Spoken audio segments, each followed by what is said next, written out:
Listo. Te agradezco, Fernando. Buenos días y buenos días a todos los que están presentes y que se han conectado esta mañana. Eh, para ir al punto directamente, claro, voy a hacer también algunos disclaimers, pero lo que estoy tratando de construir, al menos en principio, o fue la idea original, es un manual de historia del derecho para la universidad. Ha sido la idea básica, digamos, ¿no? O la intención. Por eso es también el tono en el que está escrito el artículo que les he presentado, digamos, o el texto que he enviado para conversar hoy día, ¿no? Eh, el título de la investigación en general sería más bien Antihistorias del Derecho, lo cual me hace dudar de si propiamente un manual de historia del derecho podría llamarse Antihistorias del Derecho. Eh, pero claro, un poco la idea paralela, si es que no fuera un manual y a la larga la investigación derivara en otra cosa, es hacer una crítica a cómo es que el derecho se ha ido desarrollando, o cómo es que la historia del derecho se ha ido desarrollando en el Perú, ¿no? Cómo es que se ha ido construyendo, cómo es que se ha ido divulgando y sobre qué bases teóricas y empíricas se desarrolla o se practica o se ha practicado tradicionalmente, ¿no? Hasta qué punto ha habido una cierta reflexión y en qué momento eso se ha abandonado o se ha dejado de tomar en serio. Entonces, lo primero es eso. La idea era un manual de historia del derecho, pero no sé exactamente en qué va a terminar. Lo segundo es esto, el lenguaje del texto no es un lenguaje académico especializado, no espero que esté atiborrado de citas, por eso hacía la referencia en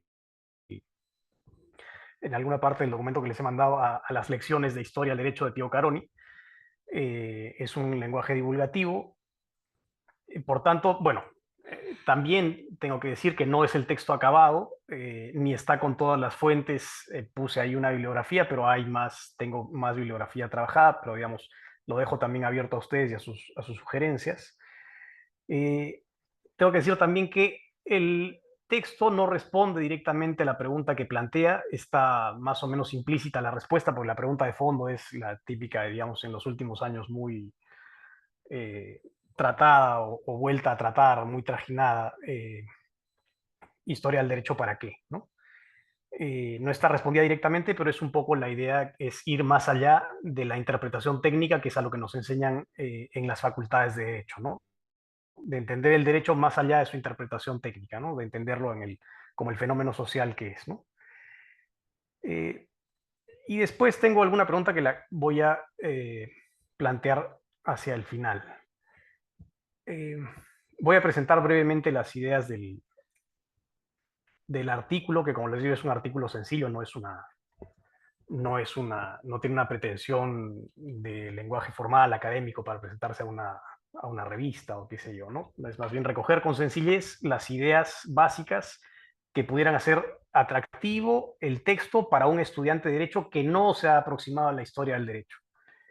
Esa es un poco la idea y el tono en el que está escrito, ¿no?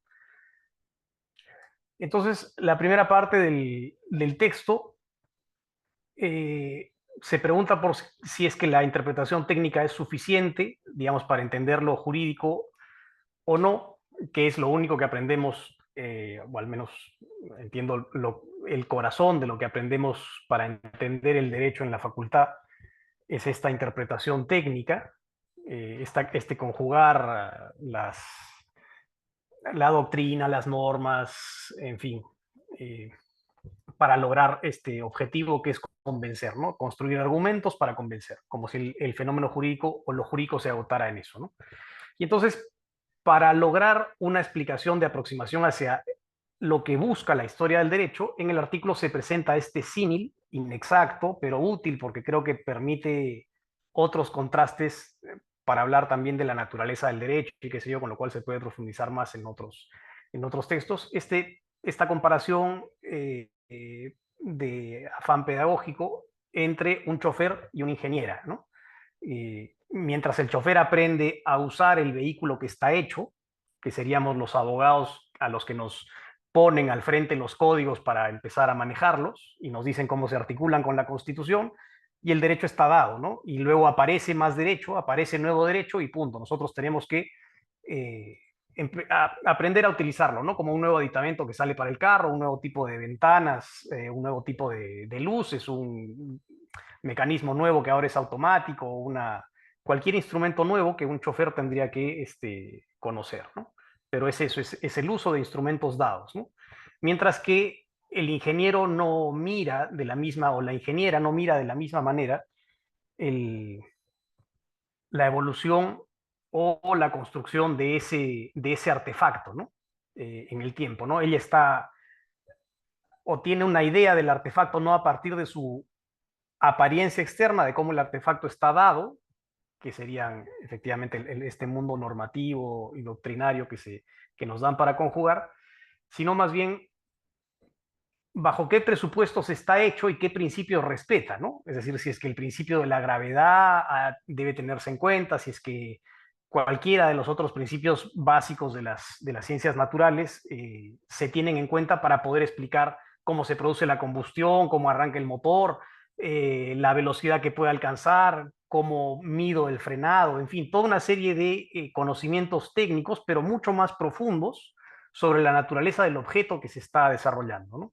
En ese sentido, lo que trato de decir es que el historiador está más pensando en cómo es que funciona el aparato, cómo es que se ha originado y qué causas han sido, qué consideraciones han sido necesarias para producirlo, antes que pensar que sobre lo que viene dado puedo yo desarrollar un discurso histórico, ¿no? Por eso es que al final del símil se hace esta comparación inexacta entre el chofer como el abogado práctico y la ingeniera como el historiador del derecho, ¿no? Y se hace esta pequeña diferencia que podría abrir, como les digo, pensar, digamos, me parece útil para pensar sobre la naturaleza del derecho frente a las otras, frente a las ciencias naturales, ¿no? Al historiador del derecho como una suerte de científico, pero que no crea el derecho como un conocimiento que se agrega, como en el caso de las ciencias naturales, sino más bien como un eh, recopilador de piezas y un intérprete, finalmente, ¿no? Un intérprete del pasado, eh, con el objetivo de poner al derecho en esa posición de ciencia social, ¿no? Que está, pero de ciencia social integral, ¿no? Yo creo que la historia del derecho debería, y claro, quizá no está dicho en el artículo, por eso digo que es como el texto es como una primera mano de, de algo que se va a escribir con más precisión, pero claro, debería poner al derecho en esa posición de que su comprensión requiere el uso complejo de distintas ciencias sociales, ¿no? Para aproximarse de manera integral al fenómeno jurídico, ¿no? No solamente la antropología jurídica, la sociología, la economía, la religión, qué sé yo, en fin, una serie de fenómenos que tienen que emplearse para entender el fenómeno jurídico y entonces devolverle así o hacerle entender a los estudiantes el profundo y, digamos, esencial, eh, nuclear carácter social que tiene el derecho, ¿no? Eh, ya sabemos el discurso que se puede articular alrededor, ¿no? Para que los chicos no sean instrumentos del poder, qué sé yo, en fin, igual cada uno asume su rol al final, ¿no? Eh, pero digamos, este es el texto en sencillo. Yo quisiera saber si es que a ustedes les ha sido accesible el texto, si lo sienten como un texto que efectivamente como un universitario podrían leerlo, si les generaría curiosidad. Eh, y una pregunta que, digamos, una de las preguntas que tengo yo al pensar en una cosa de estas, en un trabajo para estudiantes, y que claro, no es mía ni tampoco es ninguna originalidad, ¿no? Es si es que debo tener una definición, o bueno, para decirlo más directamente, ¿no? El derecho como objeto de la historia del derecho, o como objeto de la historia, tiene una definición distinta del derecho como objeto de la filosofía. Esa es una pregunta que tengo ahí, que seguramente está respondida, pero la suelto porque no manejo mayor información. Hay algunos textos y qué sé yo, que se pueden digamos, tomar un poco para orientarse, ¿no? Si es que el derecho es estrictamente poder, o si es que, y qué cosa comprende ese poder, si es que el derecho son hechos solamente y no incluye la moral, en fin, bueno, puede haber ahí una serie de discusiones. Y dos detalles que quisiera agregar es uno, que estoy teniendo en cuenta para el trabajo en general, es el texto que ha publicado Tomás Dube hace ya, bueno, 2 años, bueno, el 2022, que se llama Historia del Derecho como Historia del Saber Normativo, que me parece que es un texto que debería incorporar en sus ideas básicas para traducir a un documento como este. Y lo otro es eh, que existe publicado en, no sé si en Canadá, The Big Six Historical Thinking Concepts, los 6 grandes conceptos del pensamiento histórico, ¿no? Que me parece que es un texto también clave de los profesores Seixas y Morton. Uno me parece que es historiador y el otro es un especializado en historia, y se refiere a 6 cosas tan básicas, y digo, y hago esta referencia porque creo que se dice en cierto modo también en el artículo, eh, que el historiador del derecho es un abogado por añadidura, pero es en esencia un historiador, ¿no? No es, nuestro trabajo no es para los abogados en sí.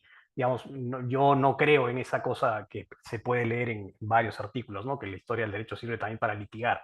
Eso me parece la idea más absurda de la... Es como decir que la sociología o la antropología sirven para litigar, o que las ciencias sociales sirven para litigar, quizá para demostrar alguna cosa, ¿no? Pero no para el litigio en sí, no es un argumento, ¿no? No es un argumento jurídico, ¿no? Yo no convenzo a nadie, ¿no? La historia más bien relativiza, yo no creo que la historia sirva para convencer, sirve para pensar. Eh, pero bueno, estos 6 conceptos básicos que están planteados por Seixas y Morton, que son establecer los hechos que tienen significación histórica, cuando se establecen estos hechos que tienen significado histórico, cuáles son los hechos relevantes en la historia y por qué no, por qué escogemos estos y por qué no aquellos. Y ahí está gran parte de la discusión, me parece esencial, que tienen que tener, sobre la que tienen que tener conciencia los estudiantes. Eh,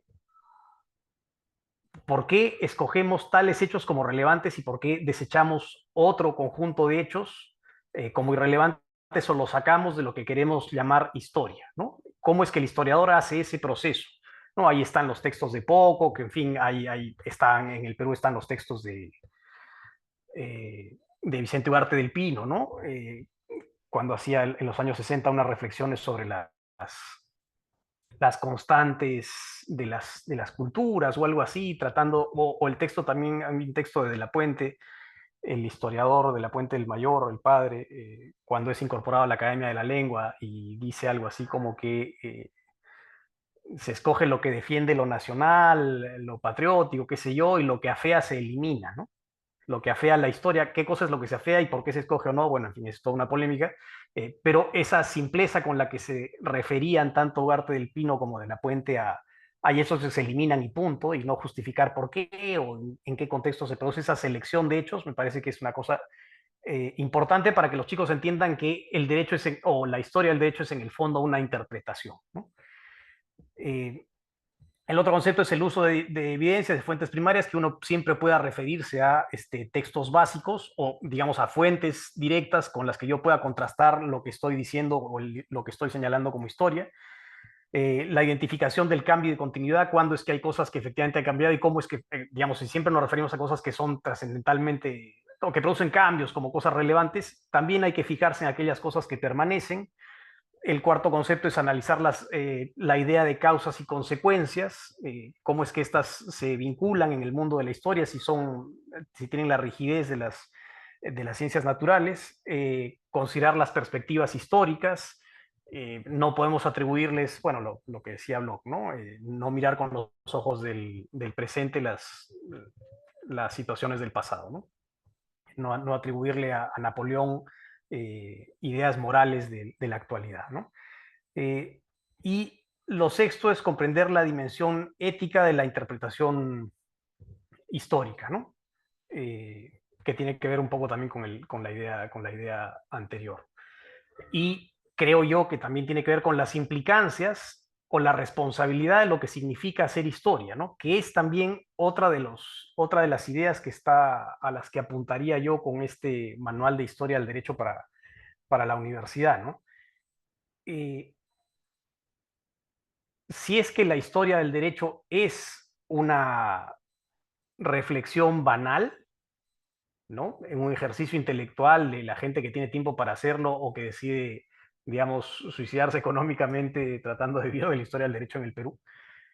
¿O es que acaso la historia del derecho tiene una misión que tenga alguna trascendencia dentro de la vida universitaria? Es decir, si es que se espera un impacto político eh, en la formación de los estudiantes, ¿no? O es un conocimiento más como, no sé, pues como pintarse las uñas o no pintarse las uñas, ¿no? Que es indiferente a la formación de los estudiantes. Yo creo que reflexionar sobre la trascendencia, sobre todo en el caso peruano, ¿no? En el caso peruano, y eso creo que siempre lo digo, pero en el caso peruano, por el contraste que se produce frente a esa formación de intérpretes técnicos del derecho para la que somos educados en las facultades de derecho, con mucha sofisticación, mucha relevancia, con muy buenos profesores y lo que fuera, frente a ese enorme peso social que parece trabar el desarrollo de lo jurídico en el Perú, ¿no? Y cosa que no se mira, ¿no? Cosa con la que uno se encuentra ya en la realidad fuera de la facultad, ¿no? Entonces, me parece que la historia del derecho debería cubrir ese espacio, ¿no? Pero claro, para eso tiene que hacerse una historia del derecho en serio, que tome en cuenta esos conceptos básicos, que los transmita, que los estudiantes reflexionen sobre el sentido de la propia historia en sí y cómo la historia del derecho en particular es relevante para comprender la sociedad en la que están y para el futuro desarrollo del propio derecho, no para elaborar argumentos, pero sí para conocer el contexto y los límites en los que se está desarrollando la sociedad sobre la que se está asentando ese fenómeno jurídico y cómo es que ese fenómeno jurídico se ha dado y cómo es que se ha llegado a ese punto, ¿no? Entonces, nada, yo tenía solamente esas ideas generales y hacer un poco ese disclaimer sobre el texto que les he presentado, y hacer esa referencia a la bibliografía y, y nada, quería hacer esta presentación breve y escucharlos y conversar con ustedes sobre el texto, sobre las ideas que les sugiere. Quedo atento. Ok, ok, Antonio, muchísimas gracias por tu presentación. A ver, bueno, la idea de estos eventos es escuchar a los miembros, ¿no? La participación de ustedes. Entonces, queda abierta la palestra, digamos, para comentarios, preguntas, observaciones a Antonio. Eh, si Si alguien quiere preguntar algo, a ver, este sería el momento. Mm, Simplemente pueden, sí, Diana, sí, simplemente activen el micrófono y sí, Diana, Hola, ¿qué tal? Buenas tardes. Sí, yo adelante. quería tal vez iniciar la conversación con algo básico, como lo es tal vez el título. Si bien se presenta, ¿no? Este símil el cual se desarrolla más adelante en el texto, no me queda muy claro, o sea, yo tal vez recomendaría que dé un poco más alusión de que vamos a tratar un tema referente a la historia del derecho porque, o sea, inicialmente sin leer el texto ni nada, no puedo conectar o sea, de qué tipo de historia vamos a hablar. Ujú. Porque sin una explicación como correctamente se ha dado a lo largo del texto, no, tal vez inicialmente no se puede conectar muy bien las tres principales palabras que son choferes, ingenieras e historia. A no ser que sea, claro, entiendo que puede ser la estrategia, ¿no? De invitar a descubrir en el texto por qué se usa este título. Claro, Diana, te agradezco la preocupación.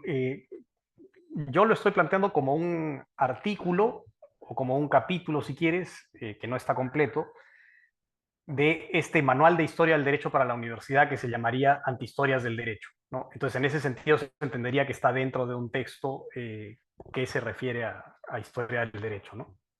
Ok, ok, Pero sí, entonces quizá está podría ser dentro de un una referencia contexto. más.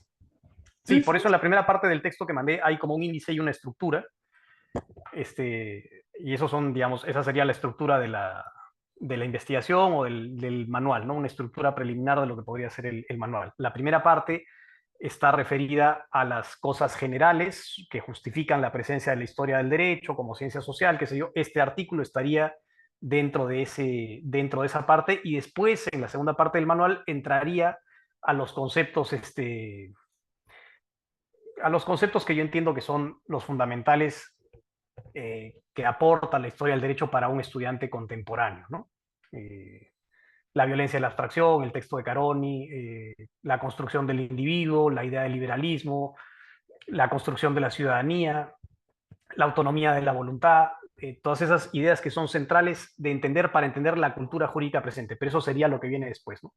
Antes de eso están los problemas, con lo cual podría desmenuzar un texto de Antonio España que digamos hace una referencia amplia a la problemática de la historia del derecho hoy día. Luego estaría esto de los choferes y las ingenieras para justificar o, digamos, para explicar un poco el sentido de la historia del derecho.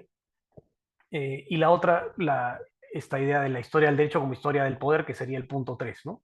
Si es que eso es así o no, tengo un texto también ahí medio emborrador sobre eso, pero ahora quería trabajar sobre este. No sé cómo ves tú el lenguaje, Diana, ¿lo has visto accesible? Del texto mismo se refiere. Sí, Sí, sí, sí, sí. es amigable, no, no creo que causaría mayor problema para un estudiante universitario comprender las ideas. No, claro. Gracias. Ok, más preguntas, más comentarios.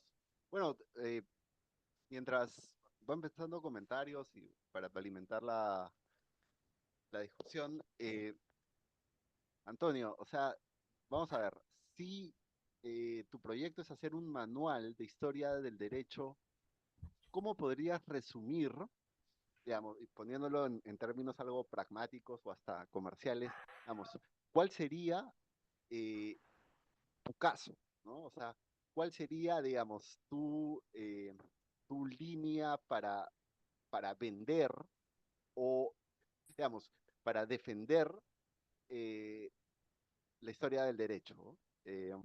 Claro, y eso conectándolo con los contenidos que has anticipado un poco, ¿no? Como la violencia, la abstracción, la ciudadanía, o sea, eh, ¿cómo eh, defenderías tu proyecto? ¿Cómo lo venderías? ¿Cómo puedes resumir eso? Eh, Justamente, y estoy en la duda entre si sería un manual o no, sería este título de Antihistorias del Derecho, ¿no? Es decir, lo que el texto, y es un poco lo que digamos, está más o menos puesto entre líneas en el artículo este de los choferes y las ingenieras, que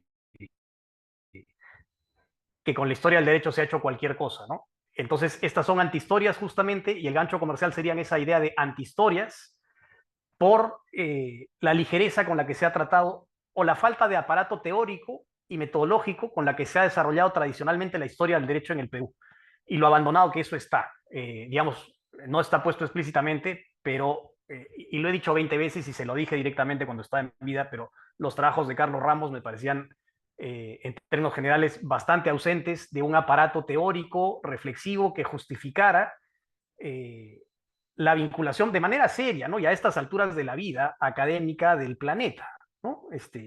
Hay un texto de Carlos Ramos del año 2007 eh, en el que critica a los estudiantes que citan a los europeos, digamos, que parece que si no hubiera una cita europea no se puede escribir un texto.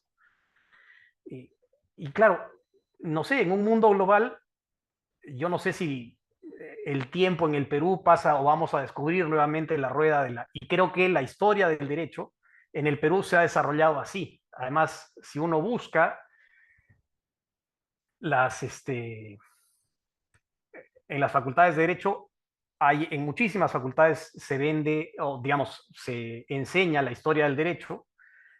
Los textos que se utilizan o son muy antiguos o no tienen relación casi con los textos actuales que se manejan en el mundo académico universal, digamos, o que tiene relevancia, para salir a discutir historia del derecho de manera internacional, digamos, no hay una relación con eso.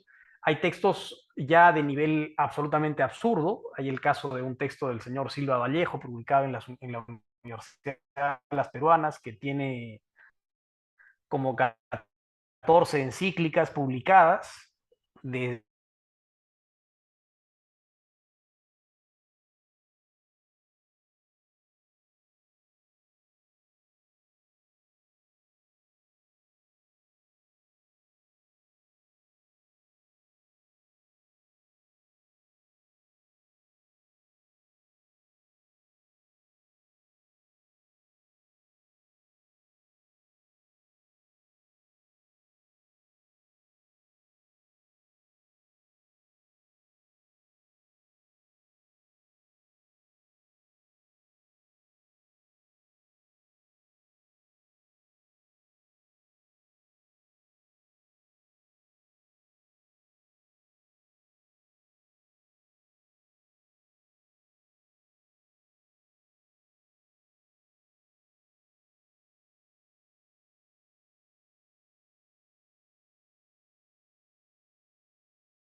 Hola, se fue la señal. Perdonen, ¿me escuchan ahora? Están todos con el audio apagado. Eh, Sí se bueno, escucha. retomando la idea era un poco eso, ¿no? O sea, que yo he visto muy poco trabajo teórico detrás de la elaboración de los textos, ¿no? Parece que hacer historia del derecho fuera irse a una biblioteca libremente, coger cualquier texto antiguo y pegarle un comentario encima y ya está. Y por eso un poco en el texto hablo de estos abogados que yo creo que a veces no tienen mucho que hacer o cómo financiarse, y ven en la elaboración de un libro que seguramente se exige obligatoriamente en la universidad, hacen un texto de derecho romano, un texto de historia del derecho lleno de francamente cualquier cosa, y lo publican y ya está, y se convierte en un documento para la universidad que seguramente tendrán que comprar los estudiantes, y es una suerte de poesía jurídica, ¿no? Es decir, que no tiene efectos más allá de una cierta repetición, un ejercicio memorioso, pero ni siquiera, bueno, esto faltándole el respeto completamente al valor de la poesía, ¿no? Este, y entonces el gancho es ese, ¿no? Llamarles, y el gancho y la duda, ¿no? De si va a ser un manual o es una investigación, pero por eso son antihistorias del derecho, porque en el fondo es una crítica a cómo es que se ha llevado adelante la historia del derecho y por qué es que trato de presentar no un aparato, digamos, como el libro de Fonseca de historia del derecho de teoría sobre la historia del derecho del 2012, en la que efectivamente es una historia de las ideas y presenta un poco la evolución de las ideas, que han ido justificando el pensamiento histórico a lo largo del tiempo, qué sé yo, y cómo eso ha ido evolucionando, que me parece muy bien, que son ideas vinculadas a la historia de la filosofía, que está muy bien.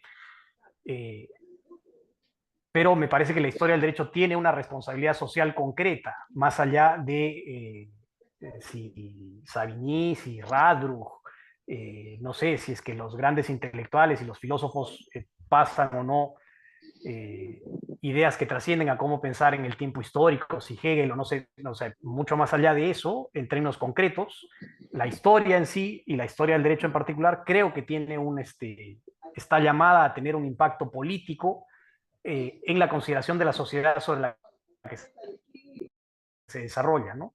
Sin esa conciencia del impacto político, bueno, pues hacemos efectivamente un poco de poesía, ¿no? Yo no creo que en el derecho penal o en el derecho civil, al nivel en el que están desarrollados hoy día, se podrían escribir cosas o presentar cosas como las que se presentan en historia del derecho en el país, ¿no? Esos manuales o documentos de historia del derecho que uno puede encontrar ahí en internet, sueltos y que viven y que son objeto de la absoluta indiferencia. Entonces, el objeto también de hacer antihistorias del derecho es un poco hacer pública esa denuncia, es decir, levantar un poco la voz sobre qué cosa estamos haciendo con la historia del derecho en el Perú y salir de ese mundo en el que todos nos damos abrazos, nadie entiende nada, nos saludamos, no discutimos nada, ni discutimos con nadie de otras universidades y dejamos que la academia viva, ¿no? Y entonces las cosas o sobreviven o mueren, pero no porque haya nadie que pelee porque algo sobrevive o no, más allá de algún interés Ok, económico, ¿no? Y vale, eso. vale. Sí, me parece que Renzo quería hacer unos comentarios. Sí, buenas tardes, Fernando, buenas tardes, Antonio, Tarde. y buenas tardes a todos. Siempre un Hola, placer Lorenzo. escucharles. Antonio, he leído tu texto varias veces y la primera impresión que tengo es, por un lado, saludo tu interés en repensar el derecho, pero tu texto me parece pretencioso. Y te lo digo de buena fe, ¿no? Porque lo que tú quieres plantear es un nuevo manual en la que la historia del derecho interese a todos, interese a aquellos que tú llamas ingenieros o ingenieras, que básicamente son los que diseñan con sofisticación una ruta, y aquellos que, entiendo que la analogía es a los operadores que son conductores, lo que tú llamas choferes, ¿no? Pero tiene una serie de, o sea, pretensiones que yo diría, yo escribiría con más modestia, Antonio, y te lo digo con total honestidad, porque la amistad para mí supone honestidad. A mí me parece un texto presuntuoso y pretencioso. Te lo voy a explicar por qué. Porque tú dices que la historia del Sí, derecho, y entiendo que por la historia del derecho tú estás pensando aquello que se produce desde la época de Alzamora, porque está en tu bibliografía, hasta Carlos Ramos, digamos, hasta el siglo XXI, no ha tenido pretensiones teóricas. Y eso, Antonio, para empezar, es totalmente falso. Y te lo voy a mencionar con dos ejemplos muy sencillos. Los textos de Fernando de Trasseñí, que no es, digamos, alguien por el cual yo sea un seguidor o sea parte de su escuela, pero tienen una discusión filosófica y precisamente en la idea de derecho, la parte del preámbulo, él señala que él está en diálogo con la filosofía del derecho, con el derecho civil y con la sociología del derecho y que hay que teorizar el derecho. Justamente lo que tú dices, solamente que la diferencia está en que Fernando de Trasseñí lo decía en el año 79 o 77, que es su tesis doctoral, y tú lo dices 47 años después, pero no lo mencionas en tu texto, por ejemplo, ¿no? Y tú estás hablando supuestamente de la historiografía jurídica. Luego mencionas autores como, por ejemplo, este profesor famoso, bueno, no me acuerdo ahora, pero que fue juez, bueno, Silva Vallejo, me parece. Pero Silva Vallejo, Antonio, más que un historiador, es un historicista, es alguien que trata pues de integrar muchos aspectos del derecho medieval, él es un interesado en el mundo medieval con el derecho colonial, pero yo creo que hay otros textos que sí hacen una mejor conexión y te voy a citar a alguien, que es el texto de Armando Guevara, que trabaja justamente la propiedad agraria, es un esfuerzo serio por vincular el romanismo con la práctica del derecho civil en el siglo XVI, sobre todo en los títulos del Cusco. Y el texto de Armando tampoco aparece aquí, porque me imagino que tú básicamente te concentras en los manuales. Y te voy a citar otro autor, dos autores que me parecen fundamentales. Jorge Bassade, que escribió Los Fundamentos de la Historia del Derecho en el año 56, o sea, casi 68 años antes de tu exposición, Antonio, y ya habla de estos aspectos teóricos, y era peruano. Entonces, estoy mencionando varios, y bueno, y la Temple. Entonces, no te quiero abrumar, pero para aquel lector que está desinformado, Antonio, creería de manera efectista tu argumento, porque tu argumento falta a la propia historiografía. Eso en cuanto al primer argumento. El segundo argumento que tengo, y la segunda crítica, es que yo no sé por qué le llamas antihistorias cuando le podrías llamar más modestamente algo así como digamos, repensando la historia del derecho o recuperando la historia del derecho para las facultades de derecho peruanas y en parte para la historiografía jurídica peruana. El hecho que la historia del derecho no se cultive en el Perú, Antonio, es porque hay una política sistemática de las facultades de derecho en los últimos 20 años con el modelo neoliberal de eliminar todo aquel remanente de humanidades y ciencias sociales. Y eso no aparece en tu texto. Tú lo mencionas como si fuera un desinterés de parte de la academia, y no tomas en cuenta los factores sociales, culturales, económicos que justamente inhiben el cultivo de la historia del derecho.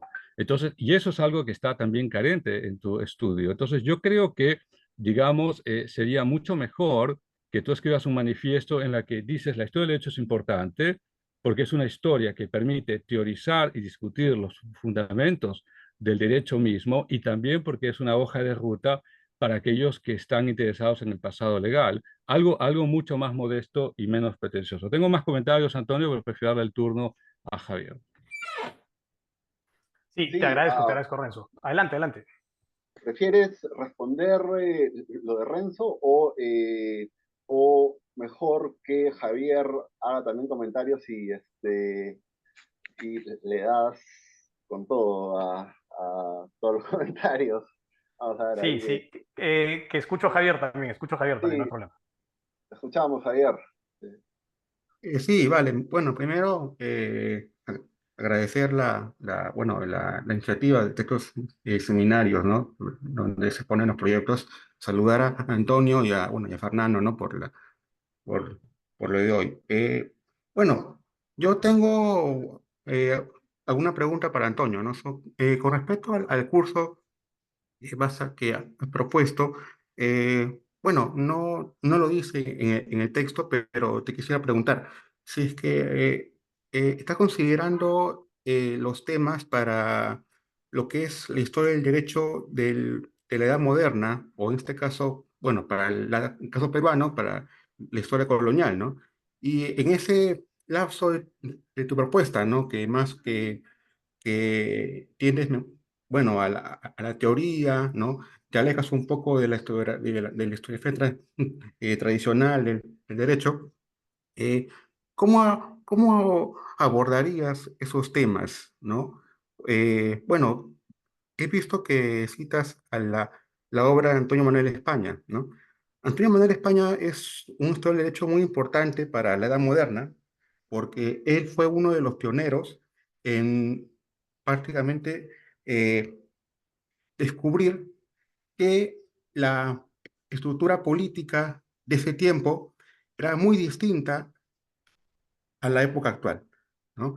Que que no era una historia pues, de un Estado absolutista, como lo quisieron vender en Europa de la segunda mitad del siglo XX, sino de unas monarquías o de un poder que más buscaba el consenso, la negociación política, los acuerdos entre nobles y los reyes, ¿no? Entonces, en esa visión sí me parece interesante y por eso te quisiera preguntar cómo abordarías, ¿no? En ese caso. Gracias, Javier. No sé si hay algún comentario adicional. Sí, Creo que sí, ya, ok. Clara, Claria, sí. te escucho. El mío es bastante breve, en realidad es una consulta porque me generó un poco la duda con respecto al uso de la palabra ingenieras, ¿no? ¿Por qué, o sea, cuál es la precisión exactamente por qué se utiliza ingenieras y no ingenieros? No sé si tiene eso una motivación, o sea, esa diferenciación de aludir a las ingenieras mujeres o no, o se está queriendo utilizar como el lenguaje inclusivo, pero a su vez también veo en otras partes del texto que, por ejemplo, refiere historiador del derecho, ¿no? Y no historiadora. Entonces es como que si hay alguna justificación para que sea ingenieras o no, y se refiere en general a ingenieras, ingenieros, eso.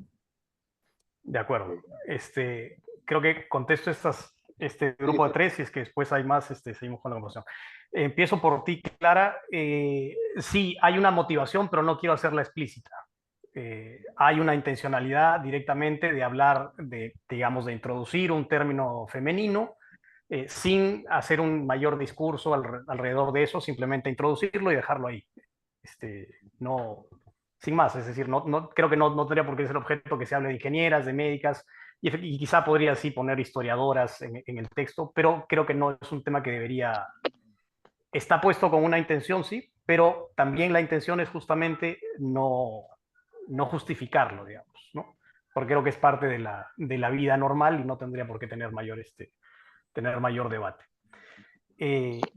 Lo otro, el texto, o la pregunta de Javier sobre el mundo moderno o el mundo colonial, fines de la colonia. En el curso que yo, o como trato de dictarlo, entiendo que el foco para los estudiantes está en comprender el derecho contemporáneo, ¿no? Las claves del derecho contemporáneo a partir de las continuidades y las discontinuidades de esa modernidad, ¿no? Esa modernidad que se agota, que aparece con el fin del antiguo régimen, que se desarrolla en el siglo XIX y va a dar a la posmodernidad de alguna manera vigente, ¿no? Entonces, más allá de la comprensión de lo que era un mundo de derecho jurisdiccional, en ese mundo, en términos generales, de derecho natural, en el que funcionaba, digamos, los parámetros del derecho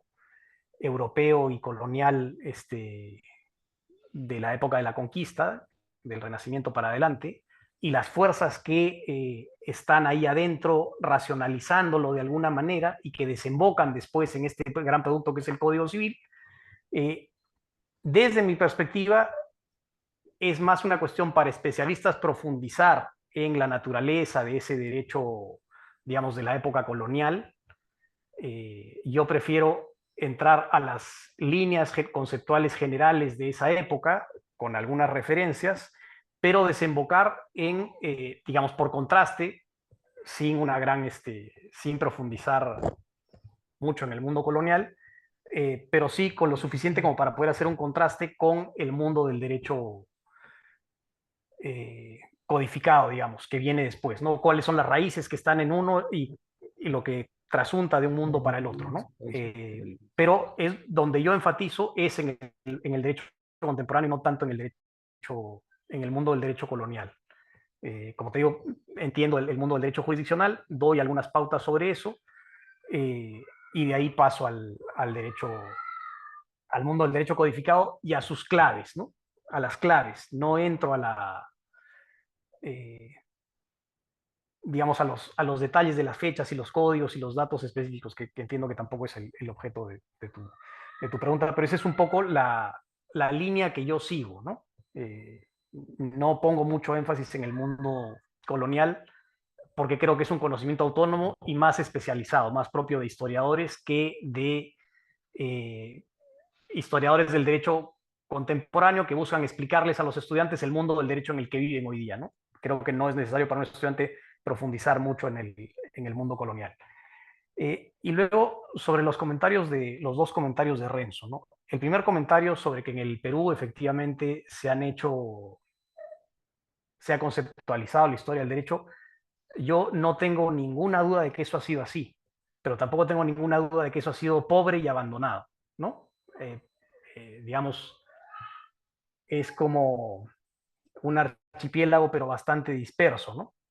Porque si pasamos de Basadre, que efectivamente escribió un manual con rasgos fascistas, el año, me parece que 33 es también la tesis de Basadre sobre historia del derecho, y que después creo que se republica, y que yo he encontrado ediciones de ese mismo texto 50 años después, el año 88, con lo cual quiere decir que hay un vacío completo en la academia peruana, que parece que Basadre puede repetirse como si fuera un canon, una suerte de Biblia, un texto sagrado, que se repite durante 70 años, 80 años y no pasa nada, ¿no? Entonces, bien, se ha hecho. Ugarte del Pino también ha hecho cosas muy superficiales, me parece, pero también ha reflexionado.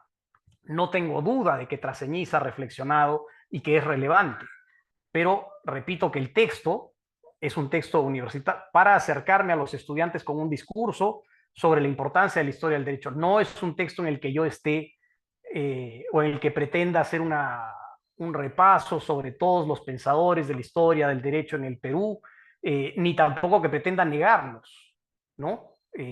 Probablemente en otras partes del texto o del manual pueda hacer unas referencias, pero a lo que voy es a lo abandonado que está, es decir, me has nombrado, y seguramente hay más, sí, seguramente, ¿no? Pero está Basadre, que como te digo, se ha publicado, al menos yo hace unos años encontré una publicación hasta el año 88, no sé si se ha vuelto a reimprimir, su texto sobre historia del derecho.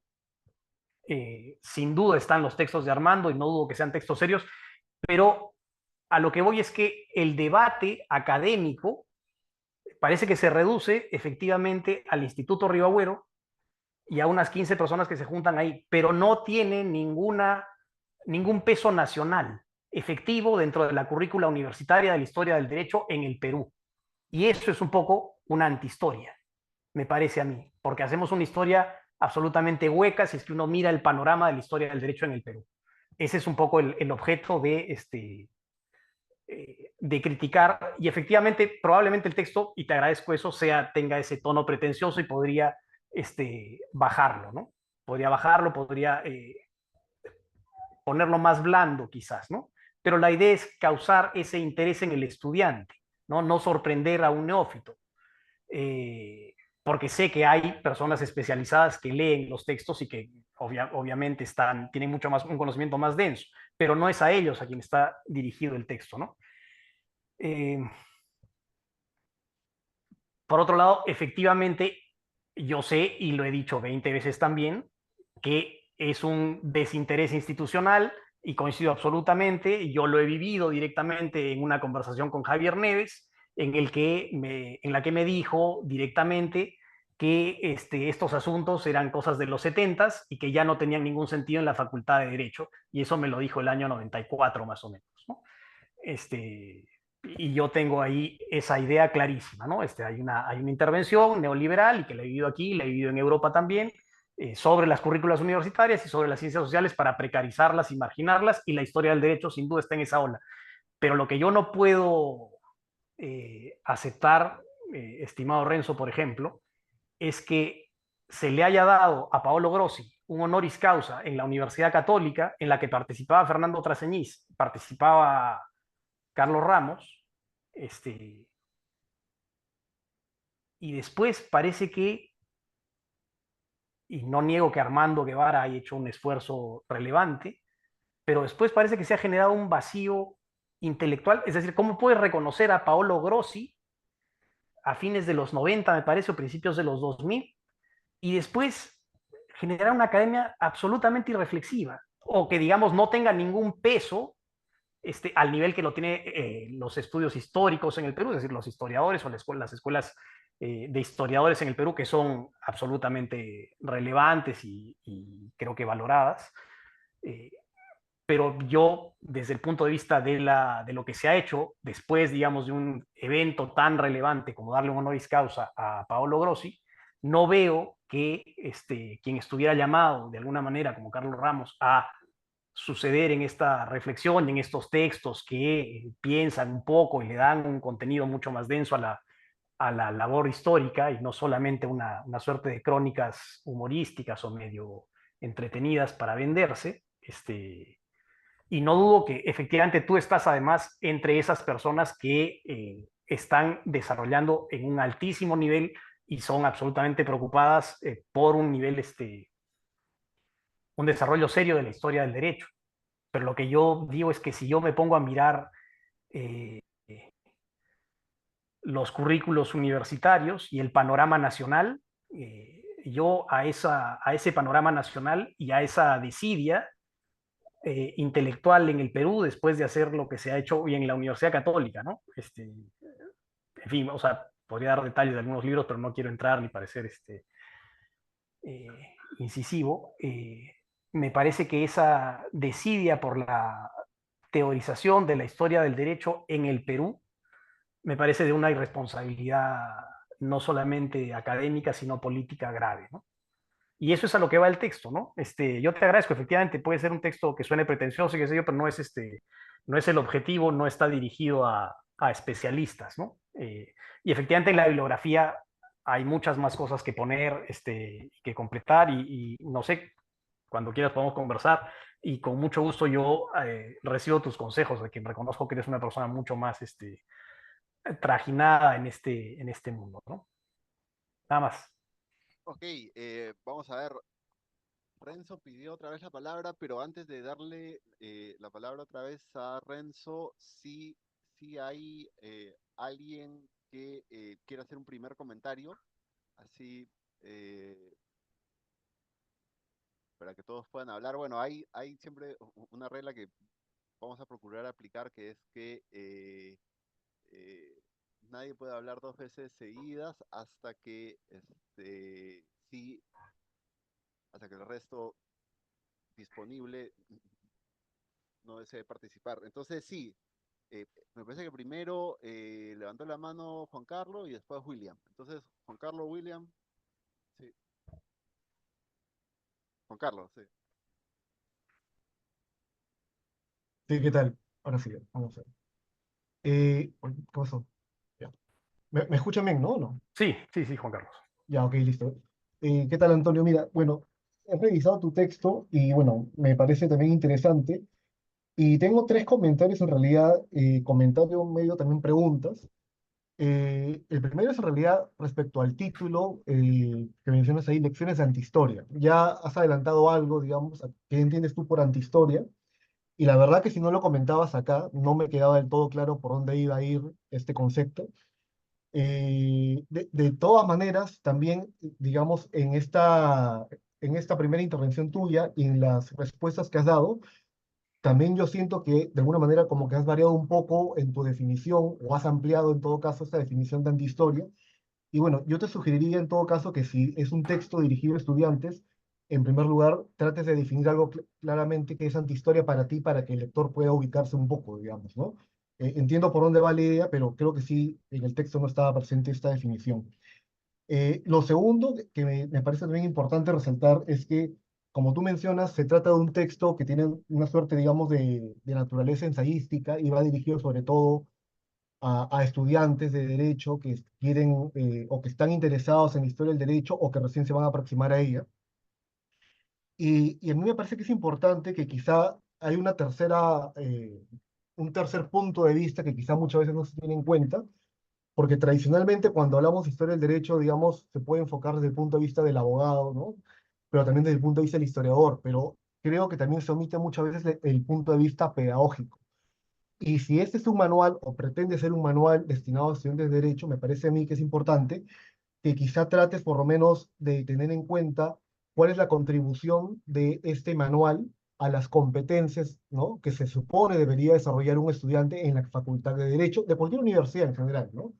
Más aún si tú en una de las respuestas que hacías hace un momento mencionabas con total certeza de que la historia del derecho pues no tiene una relevancia notoria en el currículo nacional, ¿no? Y es verdad.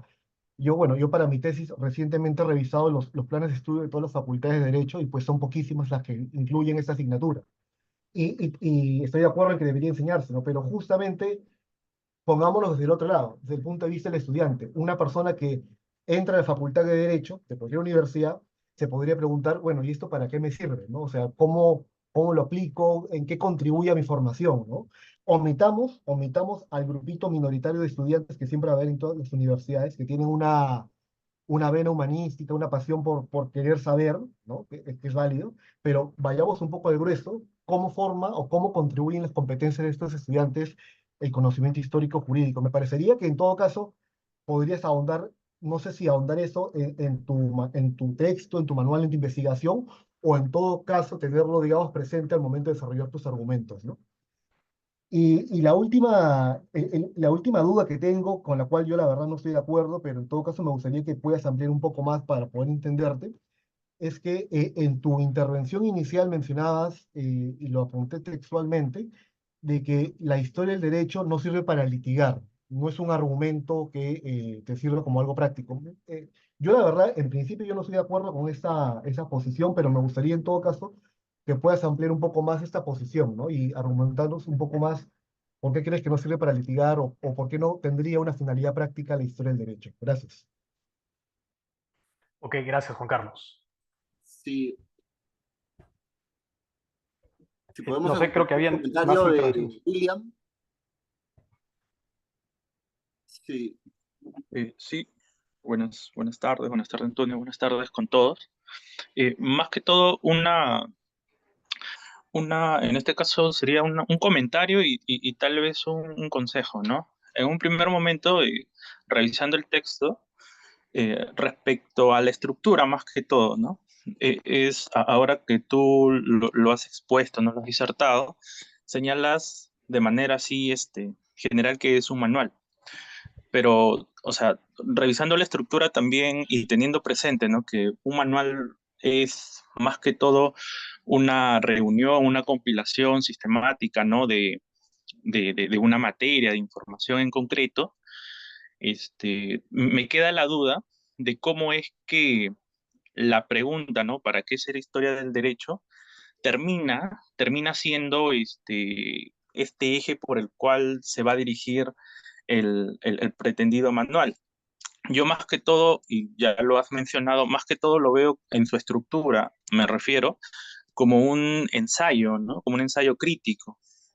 En todo caso, o en todo caso que si se desea tal vez mantener la idea de manual, sería cuestión de tenerlo como que coloco la información, coloco la idea que siempre se sostiene, por ejemplo, de un contenido en concreto, y ya luego, con base en eso, se hace una crítica.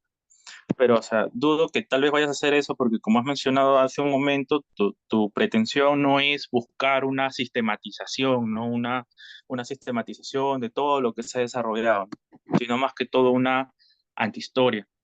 Entonces, en ese sentido, va lo que respecta a mi comentario, ¿no? De cómo es que se está entendiendo el producto final, ¿no? Un manual como tal, más allá de que esté orientada para estudiantes, ¿no? De pregrado, que los introduzca al mundo, ¿no? De la historia del derecho. Y segundo, lo que tal vez puede ser un consejo, ¿no?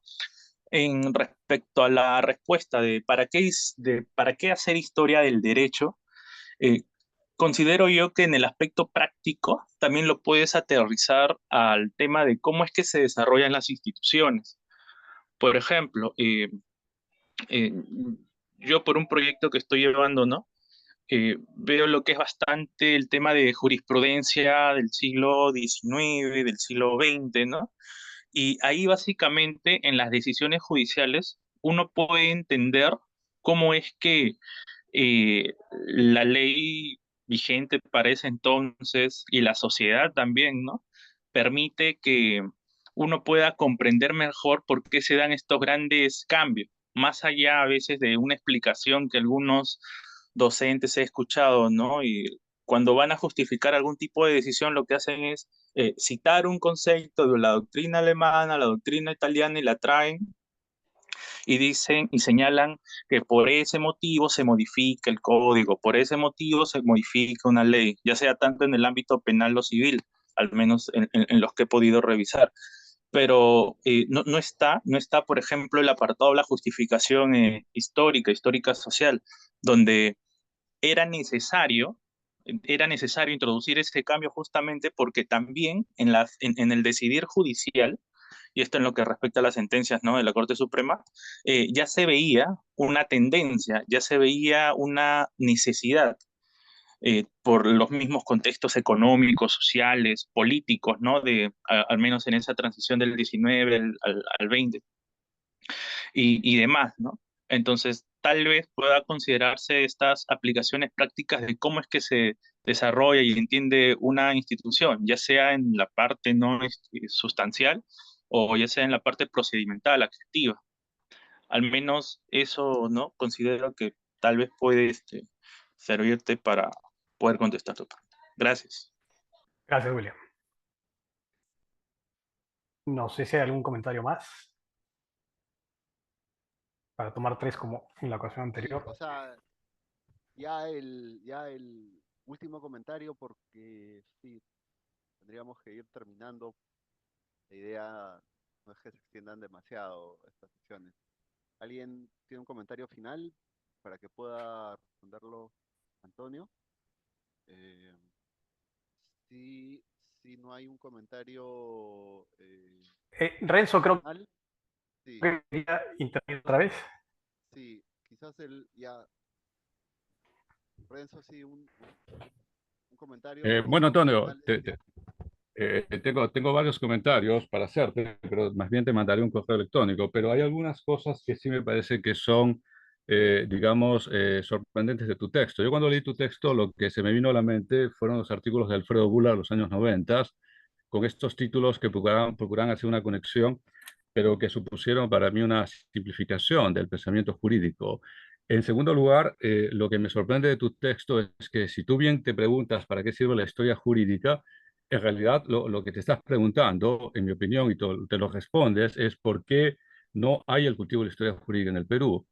Y pones el énfasis, digamos, en los historiadores del derecho, cuando los historiadores del derecho son realmente pues, un proletariado marginalizado. O sea, incluso conseguir una cátedra es una odisea, cosa que tú no mencionas, como si fuera una decisión personal de desinterés, ¿no? O sea, es una cuestión estructural e institucional que tú no mencionas, Antonio.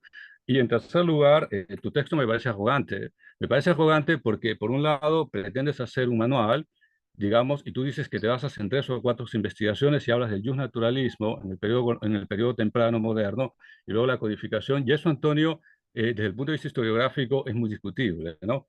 Bueno, tendría más comentarios, pero no me quiero extender, pero por lo menos quisiera, pues... Ah, el otro que dices es que el texto de Basade, que tú fechas el año 33, es fascistoide, eso no tiene ningún sustento, Antonio. O sea, Basade era un antifascista muy conocido, y el texto al que se dice referencia es del 56, que es un texto que no lo escribió en Europa, lo escribió en Estados Unidos, en la Universidad de Virginia. Bueno, tengo varios comentarios, pero prefiero detenerme aquí. Ok, última ronda, Toño. Adelante. A ver, sale en tu defensa. Bueno, aquí te escuchamos.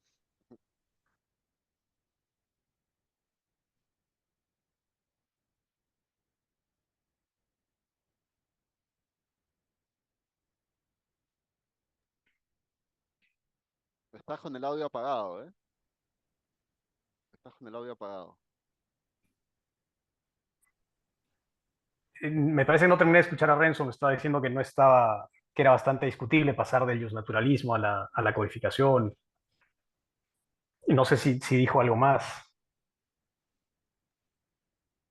Sustancialmente eso. Pero no, era sustancialmente eso. Sí. Ya. Ok, entonces paso por los comentarios rápidamente. Le agradezco a William. Efectivamente, digamos, la idea del texto está pensada un poco sobre cómo está escrito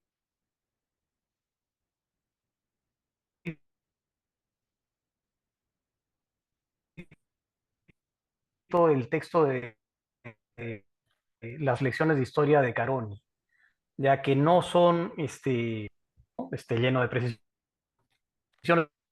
y eso también un poco responde a quizás a las inquietudes que tiene Renzo, ¿no? Que no estoy haciendo determinadas precisiones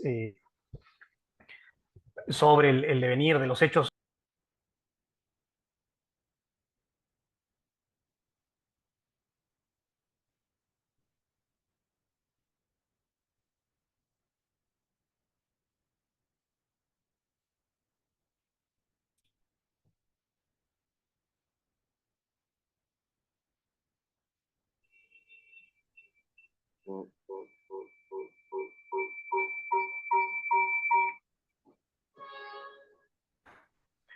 Perdón, se va la conexión. Sí. Quería decirles que el texto no es el texto total, por eso seguramente faltan una serie de precisiones. Esas precisiones, efectivamente tengo escrita una introducción en la que muchas de las cosas a las que hace referencia Renzo están puestas, la referencia al problema institucional, la decadencia del historia del hecho, qué sé yo, sí, eso está puesto ahí en la introducción. El texto que he presentado es una parte de lo que sería un conjunto de textos que están bosquejados en esa estructura que les he pasado, no es la estructura definitiva. Hay mucho más contenido por desarrollar, este es solamente una pieza. A William le digo esto de que está escrito como unas lecciones de profesor y efectivamente sería interesante incorporar algunos ejemplos. Sí, te lo agradezco para que algunas aplicaciones prácticas puedan entenderse mejor, ¿no? Algunos conceptos puedan entenderse mejor. Juan Carlos, que sobre si la historia del derecho no sirve para litigar, sí, yo creo que no sirve para litigar. La historia del derecho sirve para hacer historia del derecho. Que tú puedas tomar algún dato histórico, como tú puedes tomar un dato también de la ingeniería o de la medicina, para responder un problema concreto que se te presente, eso es efectivamente una aplicación de la naturaleza del derecho actual, digamos, ¿no? Que nos podemos prestar, los jueces necesitan peritos, qué sé yo, pero que como historiador del derecho, digamos, yo entiendo que sí, te sirve para la comprensión de fondo de los fenómenos jurídicos y probablemente tengas una capacidad más densa de referirte a los conceptos jurídicos clave. Yo creo que sí. Pero, digamos, en el fondo, un historiador del derecho es más un historiador que un abogado. Esa es la, digamos, la percepción que tengo yo, lo que he querido decir, ¿no? Y tengo, sí, en ese sentido, una percepción de que es más fuerte la historia del derecho para hacer historia que para litigar con lo. No quiero decir que quizás no sea esa incompatibilidad tan radical, pero creo que no es el objeto de la historia del derecho. Yo no coincido con Carlos Ramos en uno de sus últimos artículos cuando decía que había encontrado en Pachacamac en Pachacamac o en Lurín un escrito que le sirvió a un fiscal para ver si es que un determinado proceso el derecho de unas tierras estaba vigente o no, y encontraron que no estaba vigente porque la cédula no correspondía con la firma y que por tanto la historia del derecho sirve para litigar. Eso me parece que no es un argumento propio de que la historia del derecho sirva para litigar, ¿no? En ese punto yo discrepo absolutamente con lo que planteaba Carlos Ramos, ¿no? Definir qué es antihistoria del derecho, eso está definido en la introducción del texto. Profesor, lo que les he presentado es un texto dentro de un conjunto de textos, no es el texto único, ¿no? No es o no es el subtítulo o el texto principal tampoco, ¿no?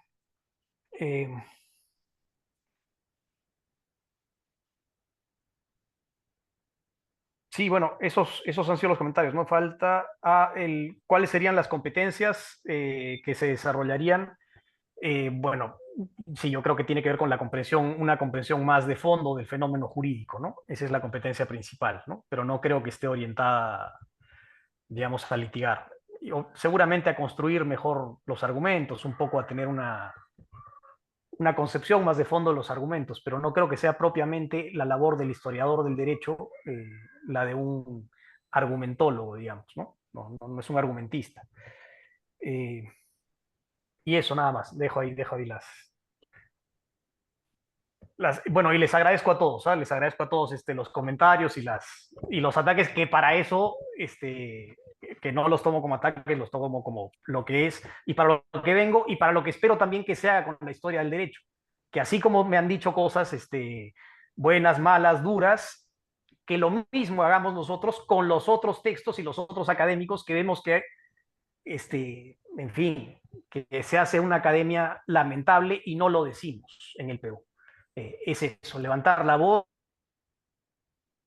y decirle, este manual de historia del derecho, este texto de historia del derecho es cualquier cosa menos historia del derecho, y decirlo públicamente.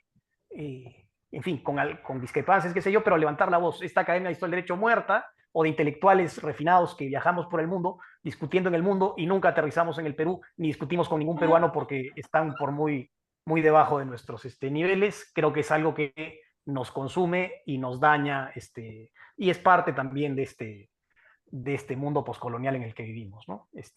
En fin, eso. Ok, muchas gracias, Antonio. Bueno, pues creo que se ha cumplido el propósito de estas sesiones, que era dar alimento para pensar, para el pensamiento. Eh, Creo que la intervención de Antonio ha tenido como aporte el hacernos reconsiderar lo que hacemos los interesados en historia del derecho. Y bueno, pues han habido unos cruces interesantes de perspectivas. Y ok, bueno, pues con eso podemos terminar la sesión de hoy.